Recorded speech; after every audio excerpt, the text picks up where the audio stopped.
Hi, I'm Mike Lynch, and today we're going to talk protein.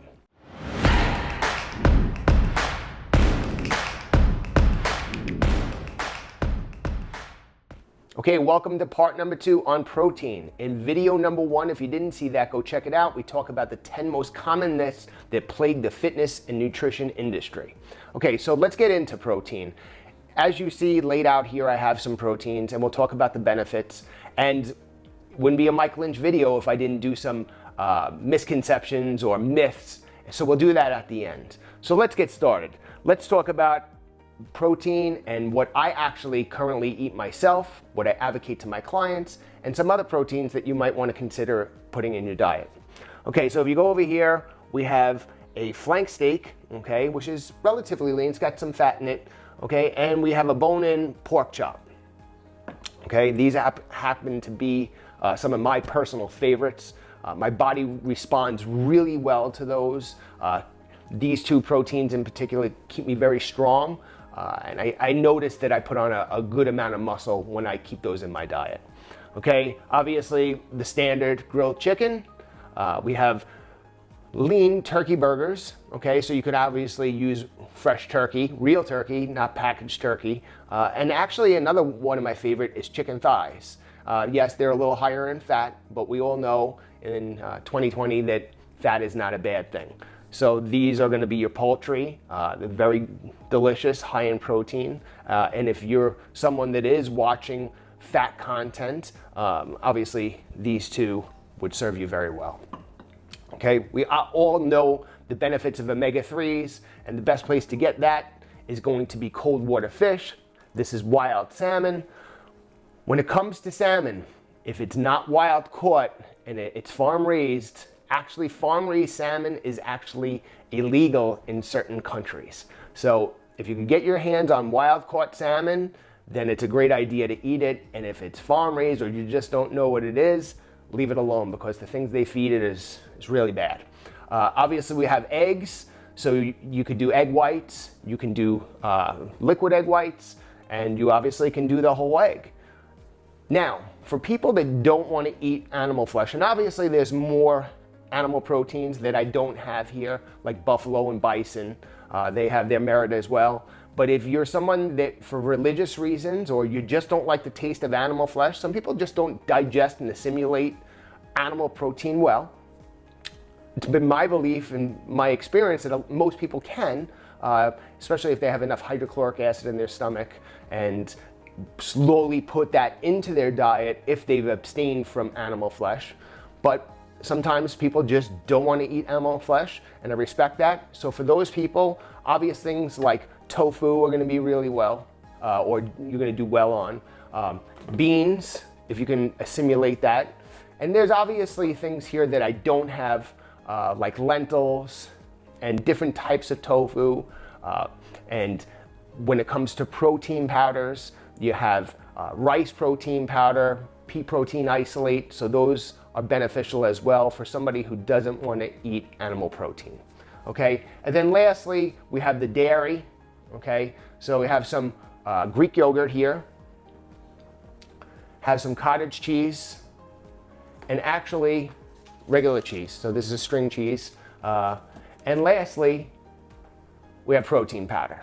Okay, you don't need to eat or drink protein powder, but it is a tool that I do use with my clients, because sometimes people, when they're coming off sugar cravings or chocolate cravings, giving them a protein shake, especially chocolate protein shakes, can be a lifesaver for a lot of people. So, and sometimes people just don't want to chop into a piece of meat and they want something different, especially in the warmer months. Making a smoothie can be very beneficial. So you don't need protein powders, and I know the supplement companies want you to believe that, and you don't need protein bars. And obviously that's another thing, protein bars. I don't personally eat protein bars. So there are a few out there that are, from what I can tell, pretty decent. I don't have them here. So those, in my opinion, are the last ditch effort, or again, somebody who's had a lot of sugar and chocolate bar problems and candy. Sometimes giving somebody like a protein bar, something like a protein bar, can really help them in the transition to getting more excited about these types of foods. So that's it. These are the basic proteins. In the myths and misconceptions about protein, we'll talk about some of the benefits and some of the bad things that you may have heard about protein. So we'll see you in the next section. Okay, so now we talked about all the delicious proteins that I have laid out here, and I'm actually getting really hungry just looking at this. So let's just talk about 6 common myths, and there's much more when it comes to protein, and we'll talk about the myths of carbohydrates and fats. But let's talk about the top 6 myths that you may have heard about dietary protein. Okay, so the first one I can't stand. Most of these I can't stand, but the first one is going to be protein builds muscle. And right now I know people are like, this guy doesn't know what he's talking about. I'm going to turn off this video. Protein doesn't build muscle. Protein provides the amino acids that are the building blocks of muscle. Most importantly, leucine, that is the key amino acid to turn on protein synthesis. But if you just sat and ate a bunch of chicken and salmon and eggs and didn't exercise and didn't weight train, I'm gonna tell you something right now, you wouldn't build any muscle. What builds muscle is putting inroads in skeletal muscle tissue and putting it under tension for a certain amount of seconds. And that is the catalyst to break down muscle tissue so it can regenerate. It's called tissue turnover. Now the amino acids in proteins are gonna be the building blocks, or part of the building blocks, but you also need things to stimulate hormones like fat, and we'll get into all that. But the idea that protein builds muscle is wrong. Now, if you have somebody who doesn't exercise and they're elderly and they're breaking down muscle, because we're all breaking down muscle, especially as the aging process accelerates, if they're on a higher protein diet, I would assume that can actually slow down the muscle breakdown, because we are protein, right? It could slow down the protein breakdown of just natural degeneration. But telling somebody that they're gonna build a bunch of muscle because they eat a bunch of protein is wrong. Okay, myth number 2 is cousins to myth number 1 with the muscle building. Protein burns fat. No, it doesn't. Okay, what burns fat is burning fat. Now, what people mean to say is protein could help with the fat burning process. And here's how it's done. So let me just clear something up. If you sat and ate a bunch of protein, it's not like you would start to burn body fat. In fact, if you overconsume any type of calorie, eventually you will store adipose tissue. Here's where the protein burns fat model came, or ideology, philosophy. Protein has a high thermic rate. Meaning, when you eat a certain food, it has a certain thermic rate. That means how many calories are burned off in heat production from digestion. Protein happens to have the highest thermic rate out of any food stuff, meaning protein, fats, and carbohydrates. I think the thermic rate is somewhere around 28 to 30. So logic would tell you if you ate 100 calories of pure protein with no fat in it or anything, your body would digest and assimilate about 72 calories. Okay, so obviously if you eat a bunch of protein, some of that is burned off in digestion more than fats and carbohydrates, yielding less protein load. But, look, it doesn't come out to be this huge amount at the end of the day. What protein does do, like we talked about in myth number 1, it does help or provide the building blocks for muscle growth. And having more lean muscle tissue helps somebody's metabolism and overall caloric needs for the day. So somebody with a large amount of muscle mass is going to need more calories with somebody with a low muscle mass. Okay. Protein also happens to be, in some people, not always, satiating, meaning it keeps you satisfied. So when you eat a higher protein meal or diet, you can have less cravings for sugary things, or it can keep you full longer, because it is, especially when you get into the animal proteins, okay, it's hard to break down, and that's where that thermogenic rate comes from. So if your body's breaking down these foods, it takes time, and the calories could kind of be trickling into the system, where if you drink a Coca-Cola, something sugary, boom, that stuff gets right into your system, and we won't talk about the mechanisms in that, but there's there's no labor that has to go into breaking down sugars and processed carbohydrates, where there's a lot of labor with some of these proteins. So between the satiety feeling that you get from protein, the amino acids that it gives you, to the building blocks to help facilitate in muscle growth, and the thermic rate, it does lend its hand to helping someone immobilize body fat in the long run. Okay, myth number 3 is going to be that protein dehydrates you. I don't know where this one came from. Okay, if that was the case, we would walk into any gym, because most people that exercise know the benefits of protein, okay? And some people that work out and go to gyms, especially bodybuilders, tend to overconsume protein, sometimes in real large excesses, okay? And that's another video.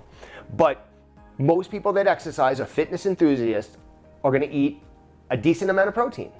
So if protein dehydrated you, we would see people dropping dead or passing out, or their performance just sucking overall, because dehydration is a concern and can radically impair performance. So dehydration, can protein be a little bit more dehydrating than the other macronutrients? Maybe, I guess, but as long as you're adequately hydrated, you won't be dehydrated. So the idea that protein is going to dehydrate you is ridiculous. Oh, by the way, this isn't a coffee. Same thing goes for coffee. Okay, so yes, coffee can be a mild diuretic, but as long as you drink enough fluids, you'll be okay. Okay, myth number 4 is going to be that protein is bad for your kidneys. Now, I'm not a doctor, but I will tell you this. I've been a personal trainer for 25 years, and I've been exercising myself since I'm about 16 years old. I'm now, today, 47, and I have always ate a decent amount of protein. And I know people that are a lot older than me that have been exercising and drinking protein powders and eating copious amounts of protein, and their kidneys are just fine. Now, with that being said, I don't know all the mechanisms behind it, but if somebody does have a pre-existing kidney condition, their ability to break down and assimilate protein, especially animal protein, in a healthy way really gets reduced, and it puts a major strain or more strain on the kidneys. So for those people, high protein diets are out.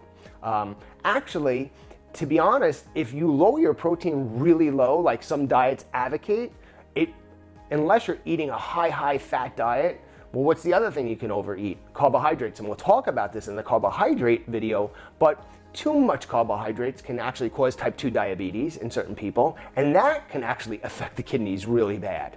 So moderate amounts of protein are completely healthy for people with healthy kidney function. The way to think about it would be like alcohol. 1 to 2 alcoholic beverages per day even has been shown to extend life, but if you were to drink a whole bottle every single day, obviously you could run the risk of getting cirrhosis of the liver. Same thing with protein. If you ate tons and tons and tons of animal protein, I don't know if anything would happen, but I wouldn't try it. But if you eat a nice balanced meal plan and there's enough protein to satisfy all your exercise induced breakdown of muscle tissue and for the satiety factor that we talked about, your kidneys should just be fine, especially if you make sure that you're adequately hydrated. Myth number 5 has been around for a long time, and it's kind of died out a little bit, but it's still there. And that's that you can't build muscle without animal proteins, and that vegan proteins are obsolete and they don't have all the amino acids to help facilitate muscle growth. And that is wrong. Now, what I will say is this, because whatever diet you've tried, I've tried. I will say this, from myself and the people I've worked with, eating animal protein does make it a little easier to put on muscle, because the amino acids in animal flesh are so readily available by the body, and they're very easy to digest and assimilate, or more easy than some vegan sources like tofu and beans and lentils. Now, here's where you may run into a bit of a problem for certain people with vegan varieties of protein. When people talk about the inability to build significant muscle, in regards to staying away from animal flesh is they don't really know what they're talking about. But if they did know what they were talking about, they would know that they're saying that there's not enough leucine, the amino acid, the key amino acid for turning on protein synthesis. And vegan sources are lower in leucine, but they do have them. And if you eat a bunch of different vegan sources, you do get all the amino acids necessary, the non-essential amino acids necessary for building muscle. Now, here's one other issue or two other issues that somebody might run into, or at least in the short term, when they adopt a vegan lifestyle. One, you may have a lot of stomach distress. And I've actually witnessed that myself because, like I said, I've tried vegan diets, vegetarian diets, carnivore diets, keto diets, high carb diets, low fat diets, you name it, I've done it. 25 years in the business. So when you go to the tofus and the lentils and the beans and all these things, they're really high in fiber. And when you take somebody and they're on a moderate, some people, when they're not healthy, they're not eating any fiber or they're really low fiber, and then you turn them onto these proteins, they're loaded with fiber, and they can get a lot of GI distress. And certain people just can't eat a high fiber diet ever. Their bodies, their microbiome and their digestion just doesn't allow for it. The other problem that people can run into if they're just gonna do vegan proteins is a high calorie or carbohydrate load. So if you have somebody who's diabetic and they start to eat copious amounts of carbohydrates to try to get in those amino acids, they're gonna turn out to be on a really high carbohydrate diet. And this might be a problem for somebody who's diabetic or type 2 diabetic. If somebody is healthy and they're exercising, then a high carbohydrate diet may not be problematic for them. So for somebody that wants to go vegan or vegetarian or real lower protein where the carbohydrates are high, make sure that the carbohydrates are quality, and we're gonna talk about that in the carbohydrate video, but make sure that you're exercising and moving that butt vigorously almost every day to burn off that glucose so you don't run into a glucose problem or type 2 diabetes. So yes, you can totally build muscle on a vegan diet. You don't need these proteins, although I think they're delicious and I think they work really well. You can also build plenty of muscle on a vegan diet. Okay, number 6 is gonna be the last one, and it's the trendy one right now. And before we end this video, I wanna just let you know that trends are nothing new in any facet of life, but especially in the fitness and nutrition industry. And if you wanna stay fit and healthy for the long run, stay away from the trends, okay? So this one is gonna be, you gotta eat grass-fed meat. Plain and simple. And if you don't, you're either a loser or you're gonna shrivel up and die of inflammation. It's wrong, it's BS. First off, let me educate you on the whole grass-fed thing. And I love people that on their high horses and they're like, I only eat grass-fed meat. You're wrong. Something is only truly gonna give you the benefits of being grass-fed if it says grass-finished. And here's the reason why. The animals that the people push of the grass-fed movement, they all start off grass-fed, all of them. And then I don't know exactly because I'm not a farmer, but about 3/4 through their life, they get switched over to different grains and corn, and that fattens the animal up. Which in turn, I'm not a mathematician, but makes them more profit. Okay, so what people are saying when they're saying go grass-fed is when you feed certain animals grains, their fatty acid profile changes. And basically what happens, everybody knows now the benefits of omega-3s, and we want a nice amount of omega-3s. And we also have omega-6s and 9s. And what happens in some of these animals is the omega-6 concentration goes up really high and the omega-3 concentration goes down. And if you get a lot of omega-6s or too much, and that ratio is out of balance, it can cause systemic inflammation in the body, and almost all diseases are inflammatory conditions.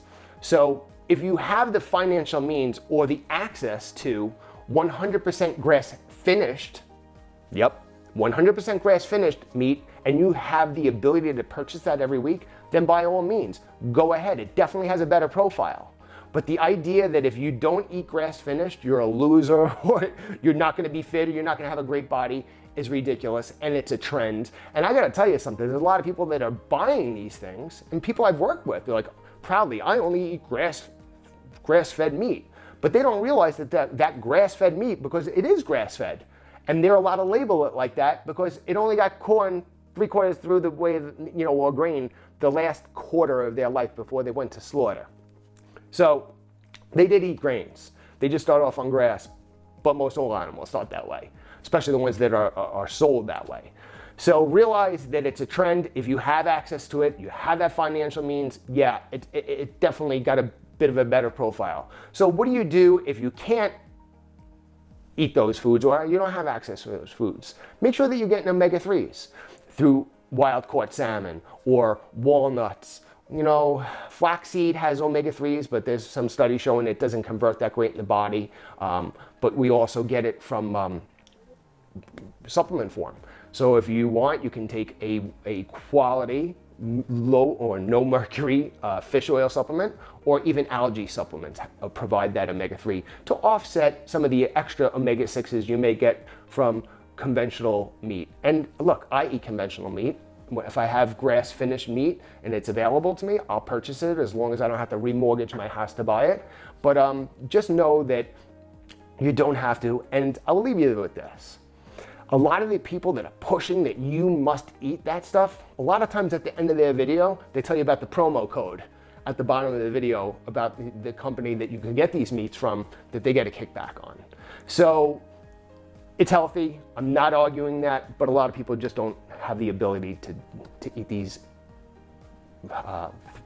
quality proteins all the time, and they're spending their hard-earned money, and that animal is not 100% grass-fed anyway. So it's got to say 100% grass-fed, or it's got to say grass-finished. If not, you're wasting your money. Okay, so I hope you enjoyed this video on protein. These are just my opinions. Again, I'm not a doctor, but again, I've been doing this for 25 years, and I've seen trends come and go. And every macronutrient, whether it's protein, fat, and carbohydrates, like we talked about in video number 1, it becomes the hero, and then it becomes the villain. And all 3 macronutrients are here for you and your enjoyment and your health. So hopefully this short video on protein helped you, and we'll see you in the next video.